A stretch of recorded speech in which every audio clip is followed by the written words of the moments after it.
Saya Dr. Firdaus MHI, dosen ilmu falak Universitas Muhammadiyah Sumatera Barat dan juga diamanahkan sebagai dekan.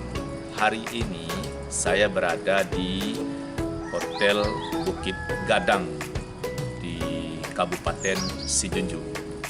Kehadiran saya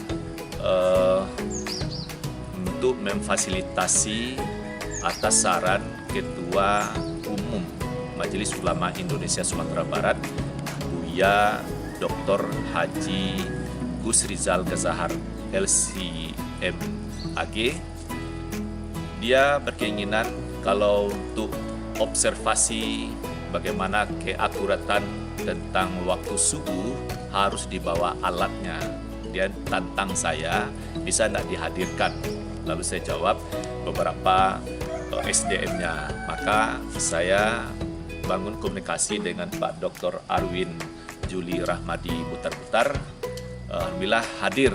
Nah, tadinya sudah dipraktekkan bersama anggota Majelis Ulama Sumatera Barat, ketua-ketua umumnya dan membidangi fatwa. Jadi untuk selengkapnya melalui informasi ini karena beliau bersama saya, sedikit saya perkenalkan, beliau adalah Ketua OIF ya, Observatorium Ilmu Falak Universitas Muhammadiyah Sumatera Utara. Alhamdulillah penelitian sangat banyak, buku-buku juga sudah sangat banyak, menghadiri undangan-undangan sosialisasi ini di level nasional, tentu juga di internasional juga sudah ada. Alhamdulillah dengan izin Allah sudah berada di ranah Minang. Jadi selamat Bapak. Kiranya bisa kita berbagi tentang momen ini meneliti waktu subuh, pendekatan ilmu pengetahuan astronomi. Kepada Bapak dipersilakan. Ya, terima kasih. Assalamualaikum warahmatullahi wabarakatuh.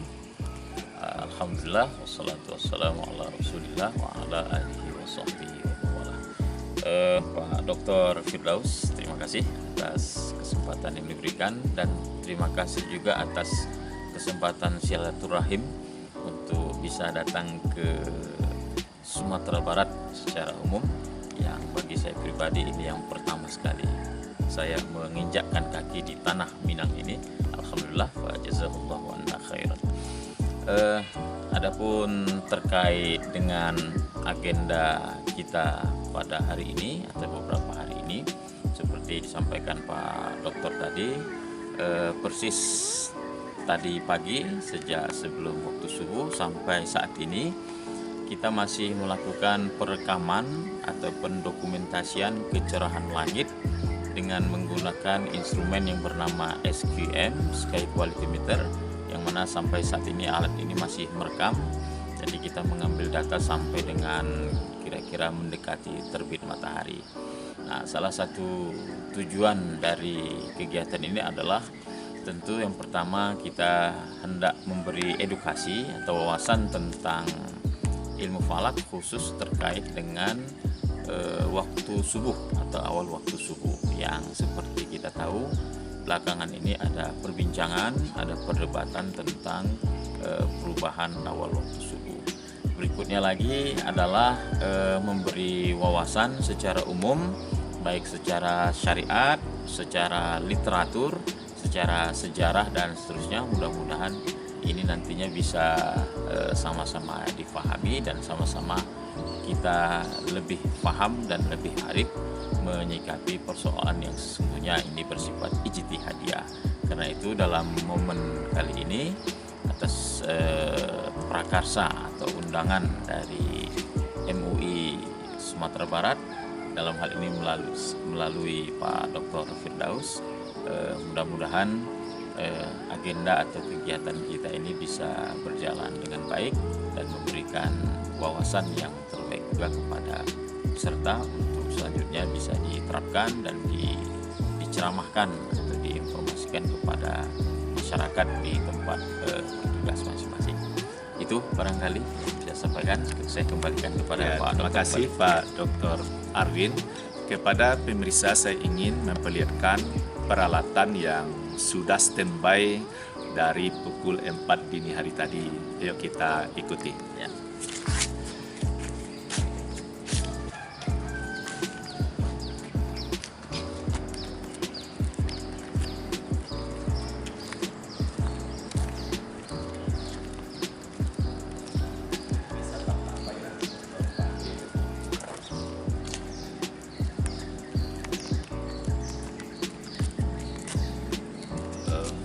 Baik, pemirsa yang berbahagia, kita dalam rangka berbagi.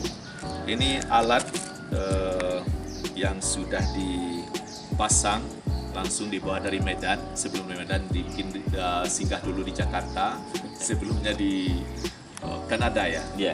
Ya. Mungkin nanti diperkenalkan. Tadinya kami banyak di sini para anggota Majelis Ulama menghadiri sampai salat subuh dilaksanakan. Sekalian ini juga direkam bagaimana perjalanan penghimpun data dengan baik. Tapi supaya bahasa teknisnya nyambung, kita minta lagi Pak Dr. Awin menjelaskan agak ya seefektif mungkin. Ya, Ya. silakan.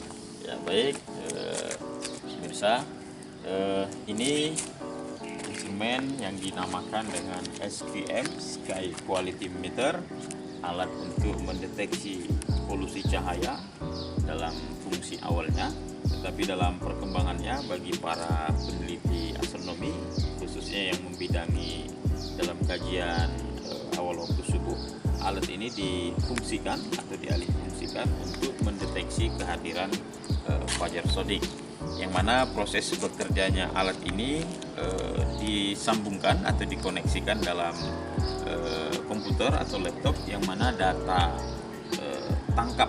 penangkapan kecerlangan langit yang ditangkap oleh alat ini terkoneksi ke dalam laptop yang bisa kita lihat di sini. Jadi data ini menunjukkan grafik perubahan kecerahan langit sekaligus menentukan munculnya fajar sodik yang ditunjukkan dengan grafik, yang juga ditunjukkan dengan nilai kecerahan langit pada saat alat ini dipasang. Jadi angka di atas ini adalah nilai MSAS, MPS, AS, itu nilai kecerahan langit, yang mana bisa kita lihat jika cuaca bagus atau gelap, dalam arti tidak ada polusi cahaya, lampu taman dan seterusnya, maka nilai MSAS-nya atau kecerahan langit akan semakin tinggi. Tapi jika area sekitar kita semakin terang dengan cahaya lampu atau mulai terbitnya matahari, maka nilai MSAS-nya ini akan terus berkurang seperti kita lihat. Itu angka tertera 6 derajat sekian ketika jam 4 subuh atau dini hari tadi menjelang jam 5 itu nilainya 16, sekian. Jadi ini kira-kira cara kerja dan proses bekerjanya alat ini. Dan untuk hasil waktu subuh malam tadi atau subuh tadi, insya Allah setelah ini akan kita olah berdasarkan data pada pagi hari ini berapa sebenarnya kemunculan fajar sodik itu berdasarkan lokasi, posisi, dan kondisi alam atau kondisi langit pada pagi hari tadi, yang kalau sekilas kita lihat ke atas, kondisi langit kita ini tidak begitu bagus karena terlalu banyak awan atau embun pagi. Betapapun tadi malam kami survei dengan Pak Dr. Firdaus dan juga Bapak-Bapak Buya-Buya dari MUI, langit cukup cerah karena bintang juga cukup banyak terlihat. Tapi menjelang subuh dini hari, keadaan seperti kita lihat ini terlalu banyak awan, sehingga ini sedikit banyak berpengaruh terhadap nilai kecerangan langit dan juga sekaligus nilai awal waktu subuh yang didapatkan. Demikian, kami kembalikan lagi ke Pak Dokter. Baik, ini alhamdulillah mencerahkan sekali. Tentu yang namanya informasi ilmu tidak berhenti di sini saja. Beberapa media sudah bisa diikuti informasi tentang OIF ya. Apa nama channelnya? OIF UMSU. OIF UMSU ya. OIF UMSU channel. Dan kalau dengan saya itu Firdaus Hisab channel. Mungkin ini satu sama lain saling tambah menambah, dan nanti makin banyak informasi ini kita himpun, tentu juga menambah perbendaharaan kita. Lebih terkurang itu yang bisa saya sampaikan dari Kota Lansek Manih ya, langsir itu banyak vitamin C-nya ya bagus lah. Tapi yang paling tidak kita berada di ranah Minang yang untuk Pak Dr. Arwin bersama tim pertama kali menginjakkan kaki di ranah Minang. Mudah-mudahan, tapi kerinduan di hati tentu banyak karena penelitian beliau dari buku-buku ulama besar Sumatera Barat atau ranah Minang sudah banyak dia jamah itu ya, sudah melahirkan beberapa buku yang bisa dikonsumsi oleh pencinta ilmu. Demikian, terima kasih atas kesediaannya mau mengikuti kami ini. Dengan izin Allah tentunya, semoga pahalanya berganda dan menjadi rebutan petugas akhirat untuk melayaninya nanti karena berjuang di bidang ilmu. Harapannya itu mimpi besar. Assalamualaikum warahmatullahi wabarakatuh.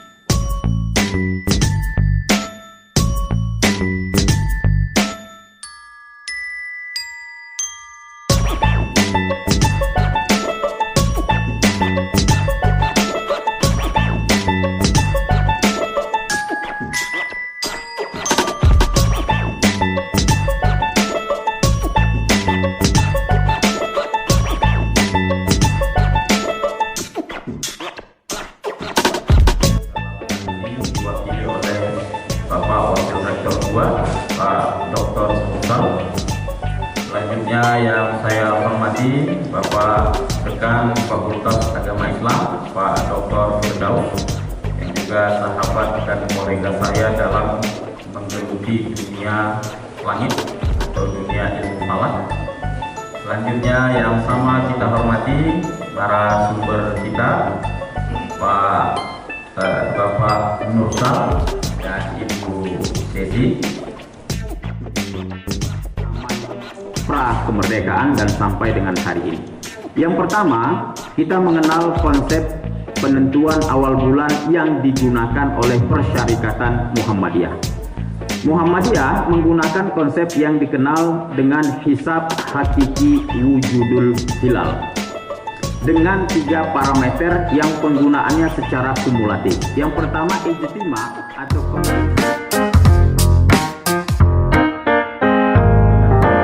itu minimal 10,3, lalu di abad ke-14 9,8 dan 6,0, lalu di abad ke-15 tahun 1400 sampai 1430 Hijriah itu keterlihatannya rata-rata 3,6. Mengapa ini kita tampilkan? Ini kaitannya nanti dengan konsep atau model yang berkembang di tanah air hari ini. Lanjut. Nah, ini grafiknya bisa dilihat. Lanjut, lewatkan saja. Dan ini standarnya yang sudah saya rangkum dari abad 1